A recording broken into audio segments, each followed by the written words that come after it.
ಜನ್ಮ ದಿನದಂದೇ ವಿದ್ಯುಕ್ತವಾಗಿ ಇದು ಉದ್ಘಾಟನೆಗೊಳ್ಳುತ್ತಿದೆ. ಇಂತಹ ಸಂದರ್ಭದಲ್ಲಿ ಅವರ ಮನದ ಮಾತೇನು ಕೇಳುವಂತಹ ಸಮಯ. ಅವರೇ ನಾನು ಹೆಸರು ಹೇಳೋದೇ ಬೇಕಾಗಿಲ್ಲ. ಲೇಡೀಸ್ ಅಂಡ್ ಜೆಂಟಲ್ಮೆನ್, ಜೋರಾದ ಕರ್ತಾಡನದೊಂದಿಗೆ put your hands together and welcome, ಸ್ವಾಗತಿಸಿ ಹ್ಯಾಪಿ ಬರ್ತ್ಡೇ ಶ್ರೀ BS ಯಡಿಯೂರಪ್ಪಾಜಿ.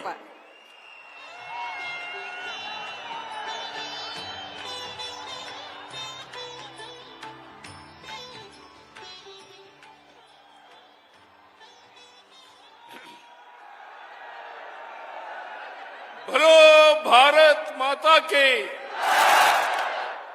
ಪ್ರಧಾನಿ ನರೇಂದ್ರ ಮೋದಿಜಿ ಅವರಿಗೆ ಭಾರತ್ ಮಾತಾ ಕೇ.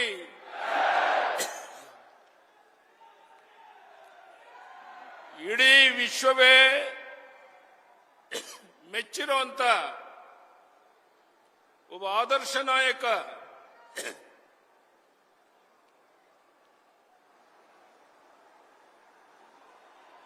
ಪ್ರಧಾನಿ ನರೇಂದ್ರ ಮೋದಿಜಿಯವರು ಇವತ್ತು ಶಿವಮೊಗ್ಗ ವಿಮಾನ ನಿಲ್ದಾಣದ ಉದ್ಘಾಟನೆಗೆ ಬಂದಿರುವಂತಹದ್ದು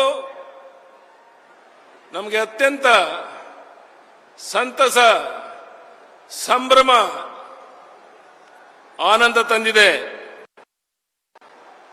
ಬಹುಶಃ ಪ್ರಧಾನಿ ನರೇಂದ್ರ ಮೋದಿಜಿಯವರು ಹೇಳಿದ್ರು, ನಿನ್ನ ಹುಟ್ಟು ಹಬ್ಬದ ದಿವಸನೇ ಈ ವಿಮಾನ ನಿಲ್ದಾಣದ ಉದ್ಘಾಟನೆ ಆಗಬೇಕು. ನಾನು ಆ ದಿವಸ ಬಂದೇ ಬರ್ತೇನೆ ಅಂತ ಭರವಸೆಯನ್ನು ಕೊಟ್ಟಿದ್ರು. ಅದರಂತೆ ಬಂದು ಇವತ್ತು ಉದ್ಘಾಟನೆಯನ್ನು ಮಾಡಿದ್ದಾರೆ. ಅದಕ್ಕಾಗಿ ನಿಮ್ಮೆಲ್ಲರ ಪರವಾಗಿ ಪ್ರಣಾಮಗಳನ್ನು ಸಲ್ಲಿಸ್ತಾ ಇದ್ದೇನೆ. ಕಟ್ಟುವೆವು ನಾವು ಹೊಸನಾಡೊಂದನ್ನ, ರಸದ ಬೀಡೊಂದನ್ನ ಎಂಬ ಕವಿವಾಣಿಯಂತೆ ಈ ನಾಡಿನ ಅಭಿವೃದ್ಧಿಯ ಕನಸಿನೊಂದಿಗೆ 70ರ ದಶಕದಲ್ಲಿ ಸಾರ್ವಜನಿಕ ಬದುಕನ್ನು ಪ್ರವೇಶಿಸಿದ ನನ್ನ ರಾಜಕೀಯ ಜೀವನದಲ್ಲಿ ಈ ದಿನ ಬಹಳ ವೈಶಿಷ್ಟ್ಯಪೂರ್ಣವಾದಂತಹದ್ದು. ಇಂದಿನ ಶುಭ ಸಂದರ್ಭದಲ್ಲಿ ನಮ್ಮ ಹೆಮ್ಮೆಯ ಪ್ರಧಾನಿ ಶ್ರೀ ನರೇಂದ್ರ ಮೋದಿಜಿಯವರು ನೇರವಾಗಿ ವಿಮಾನದಲ್ಲಿ ಬಂದಿಳಿದು ನಮ್ಮ ಶಿವಮೊಗ್ಗ ವಿಮಾನ ನಿಲ್ದಾಣವನ್ನು ಉದ್ಘಾಟಿಸಿರುವಂತಹದ್ದು ಈ ಜಿಲ್ಲೆಯ ಜನತಾ ಪಾಲಿಗೆ ಅತ್ಯಂತ ಸಾರ್ಥಕತೆಯ ದಿನ ಎಂದು ಭಾವಿಸಿದ್ದೇನೆ.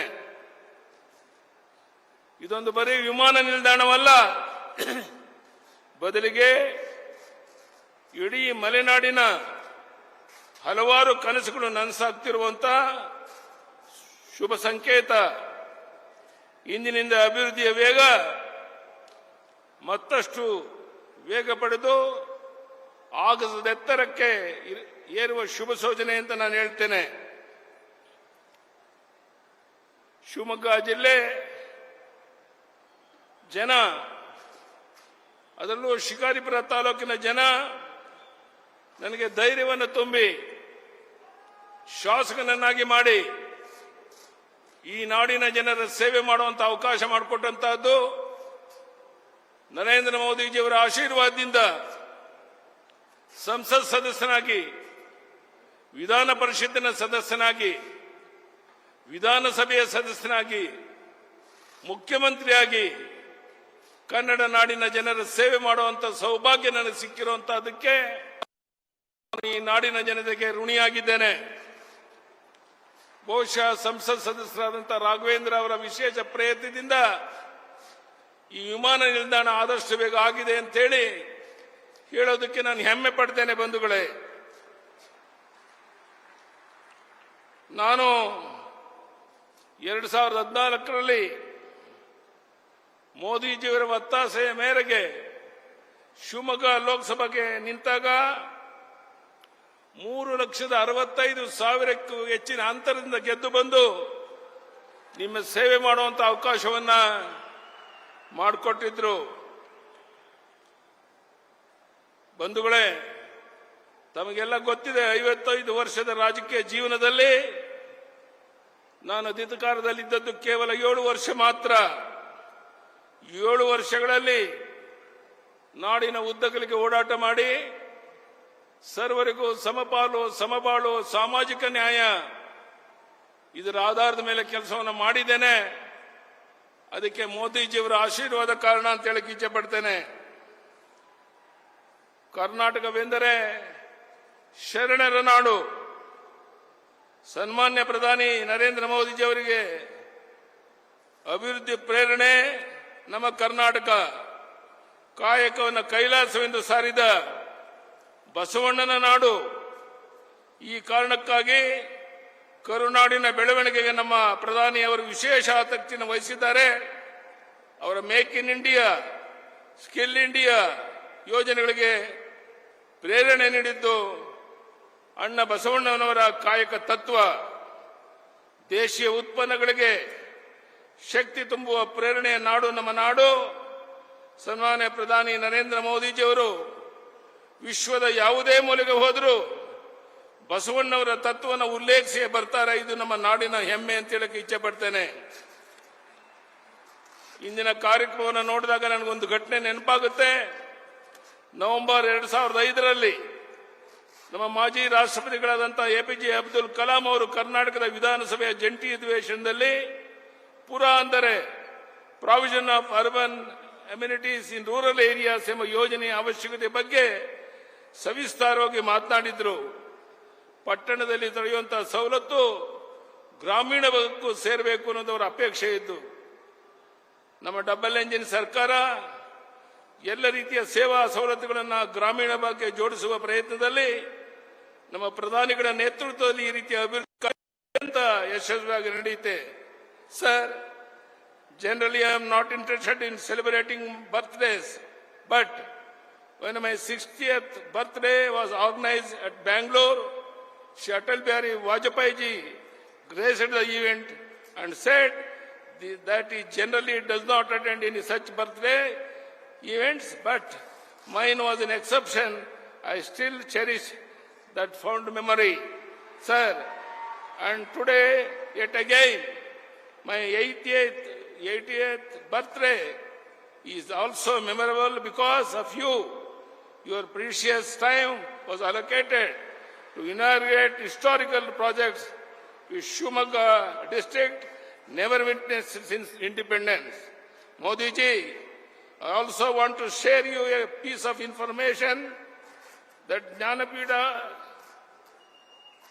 Award, Rashtravi Kuvempu had mentioned about the importance of the one becoming Vishwamanava 1930s in his books. Sir, and I am humbled to express my opinion in front of this August gathering that you turned out to be the one and only Vishwamanava of this decade by making the rest of the world to realize what exactly means Vasudhaiva Kutumbakam. ಬಂಧುಗಳೇ, ಶಿವಮೊಗ್ಗ ಜಿಲ್ಲೆ ವಿಮಾನ ನಿಲ್ದಾಣ, ನೀರಾವರಿ ಯೋಜನೆಗಳು, ರೈಲು ಯೋಜನೆ, ರಸ್ತೆ ಅಭಿವೃದ್ಧಿಗೆ 16 ಹಲವು ಯೋಜನೆಗಳಿಗೆ ಒಂದು ಚಾಲನೆಯನ್ನು ಕೊಡೋಕ್ಕೋಸ್ಕರ ಪ್ರಧಾನಿ ನರೇಂದ್ರ ಮೋದಿ ಅವರೇ ಬಂದಿದ್ದಾರೆ. ಶಿವಮೊಗ್ಗ ಜಿಲ್ಲೆಯ ಅಭಿವೃದ್ಧಿಗಾಗಿ ಬಸವರಾಜ ಬೊಮ್ಮಾಯಿ ಅವರು ರಾಜ್ಯದ ಅಭಿವೃದ್ಧಿಗಾಗಿ ಅನೇಕ ಒಳ್ಳೆಯ ಕೆಲಸವನ್ನು ಮಾಡಿದ್ದಾರೆ. ಕ್ರಿಯಾಶೀಲ ಸಂಸತ್ ಸದಸ್ಯರಾದಂತಹ ರಾಘವೇಂದ್ರ ಅವರ ಕೊಡುಗೆ ಶಿವಮೊಗ್ಗ ಜಿಲ್ಲೆಗೆ ಅಪಾರವಾದಂತ ಮತ್ತೊಮ್ಮೆ ಹೇಳ್ತಾ, ಶಿವಮೊಗ್ಗ ಹಾಗೂ ಮಲೆನಾಡಿನ ಜನತೆಗೆ, ಮಾಧ್ಯಮ ಮಿತ್ರರಿಗೆ, ವಿಶೇಷವಾಗಿ ನಮ್ಮನ್ನು ಹರಿಸೋದಕ್ಕೆ, ಆಶೀರ್ವಾದ ಮಾಡೋದಕ್ಕೆ ಬಹಳ ದೂರದಿಂದ ಇಲ್ಲಿಗೆ ಬಂದಿರುವಂತ ಪ್ರಧಾನಿ ನರೇಂದ್ರ ಮೋದಿಜಿಯವರಿಗೆ ಮತ್ತೊಮ್ಮೆ ನಿಮ್ಮೆಲ್ಲರ ಪರವಾಗಿ ವಂದನೆ, ಅಭಿನಂದನೆ ಸಲ್ಲಿಸಿ, ವೇದಿಕೆ ಮೇಲೆ ಕುಂತಿರುವಂತಹ ಎಲ್ಲ ಸಚಿವರಿಗೆ, ಶಾಸಕರಿಗೆ, ಹಿರಿಯ ಮುಖಂಡರಿಗೆ, ಇಷ್ಟು ದೊಡ್ಡ ಸಂಖ್ಯೆಯಲ್ಲಿ ಬಂದಿರುವಂತಹ ಜನಸ್ತೋಮಕ್ಕೆ ವಂದನೆ, ಅಭಿನಂದನೆಯನ್ನು ಸಲ್ಲಿಸಿ ಮಾಧ್ಯಮ ಸ್ನೇಹಿತರಿಗೂ ವಂದಿಸಿ ನನ್ನ ಮಾತನ್ನು ಮುಗಿಸ್ತೇನೆ. ಧನ್ಯವಾದಗಳು. ನಮಸ್ಕಾರ. ಭಾರತ್ ಮಾತಾ ಕಿ. ಕೈ ಎತ್ತೇಳಬೇಕು. ಪ್ರಧಾನಿ ನರೇಂದ್ರ ಮೋದಿಜಿಯವರಿಗೆ, ಪ್ರಧಾನಿ ನರೇಂದ್ರ ಮೋದಿಜಿಯವರಿಗೆ, ಪ್ರಧಾನಿ ನರೇಂದ್ರ ಮೋದಿಜಿಯವರಿಗೆ.